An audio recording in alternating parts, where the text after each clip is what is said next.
I work as a night shift office cleaner. When the city sleeps, elevators stop moving people and only echo emptiness. That's when my shift begins. I never minded the silence.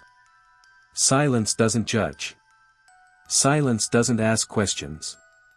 Silence pays. That's what I used to believe, until that night. The building was dark when I arrived.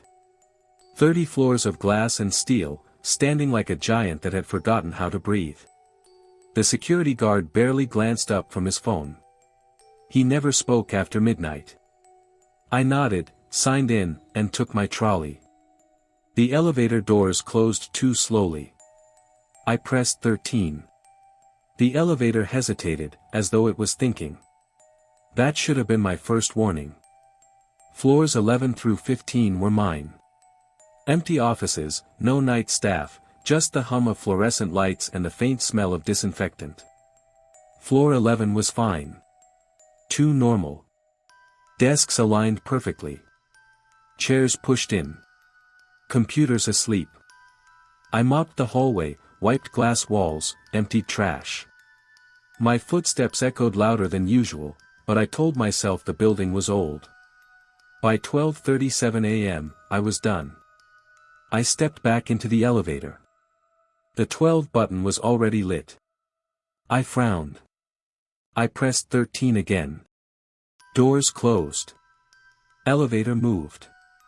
Floor 12 was supposed to be locked. It wasn't on my cleaning list. But the doors opened anyway.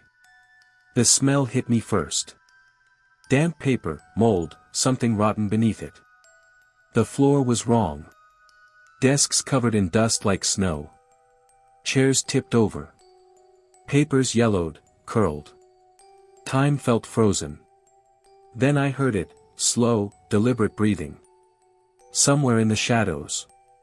The elevator doors tried to close. I didn't stop them. Floor 13. My usual break floor. Pantry. Vending machine. I leaned against the wall, heart pounding, telling myself it was just my imagination. That's when I noticed the reflection. In the stainless steel elevator doors behind me. A man. Dressed like me. Same gloves. Same tired posture. Eyes hollow, empty, dark. I spun around. The hallway was empty. Reflection alone again. Floor 14. Hands shaking, I moved slowly. Narrow hallways, buzzing lights. Halfway down, I saw wet footprints. Bare feet. Leading to the restroom. Not mine. I followed. Door slightly open. Lights on. Sinks running. Fogged mirrors. On the largest mirror, traced through steam. You missed a spot. All sinks shut off. Lights out. I ran. Back in the elevator, I pressed ground floor. Doors closed.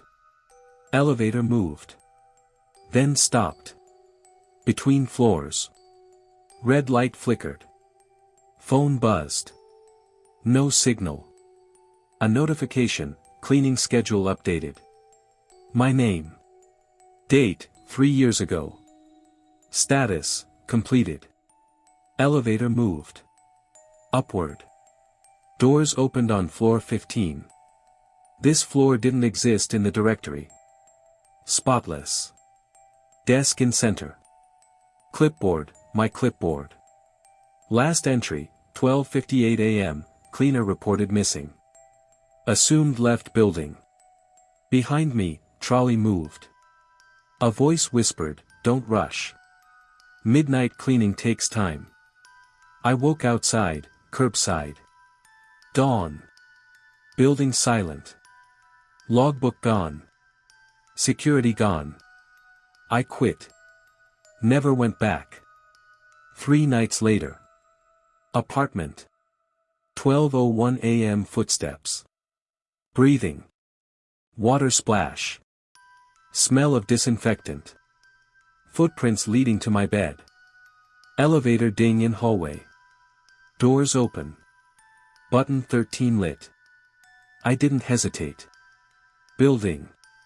Same floors. Cleaners. Standing perfectly still. Faces pale. Eyes empty. My reflection, not in mirror. My own face smiling at me. You were late, it whispered. Shift acceptance. Clock stuck 12:59. You can leave, supervisor said. But someone has to stay. Cleaners turned. Eyes begged. Not for help. For rest. Clock ticked. 1 a.m. lights dimmed. Doors locked. Now, if you pass that office at night, lights on, mop dragging, trolley moving. You'll see me. Cleaning. Waiting. Midnight office cleaning never ends. But it didn't stop there. Days passed.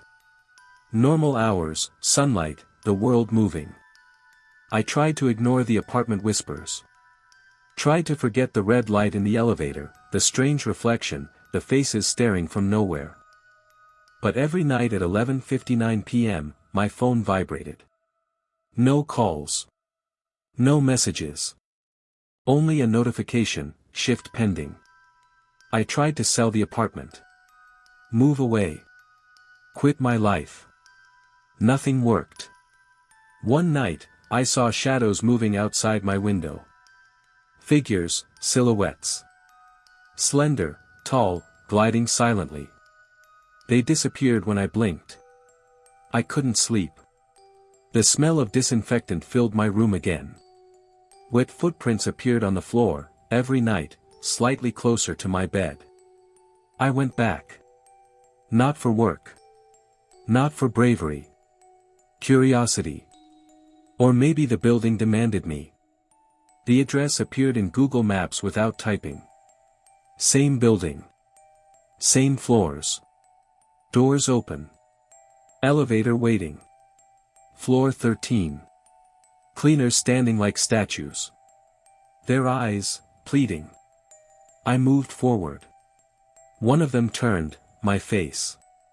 Same uniform, gloves, tired posture. You were late, whispered. I realized, the building was alive. A system. A machine collecting cleaners. Feeding off time, attention, presence. The supervisor appeared. Clock stuck 12:59. You can leave. But someone has to stay. I froze. Cleaners closed in. Whispers all around, midnight cleaning, never ends. I tried to run. Elevator doors closed on their own. Trolley followed.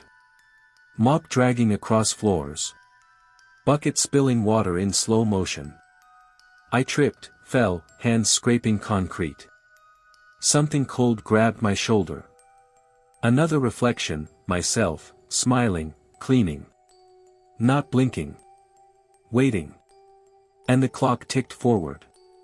1 a.m. Lights dimmed. Doors locked. Now, every night, I check my watch. 11:58 p.m. heart racing.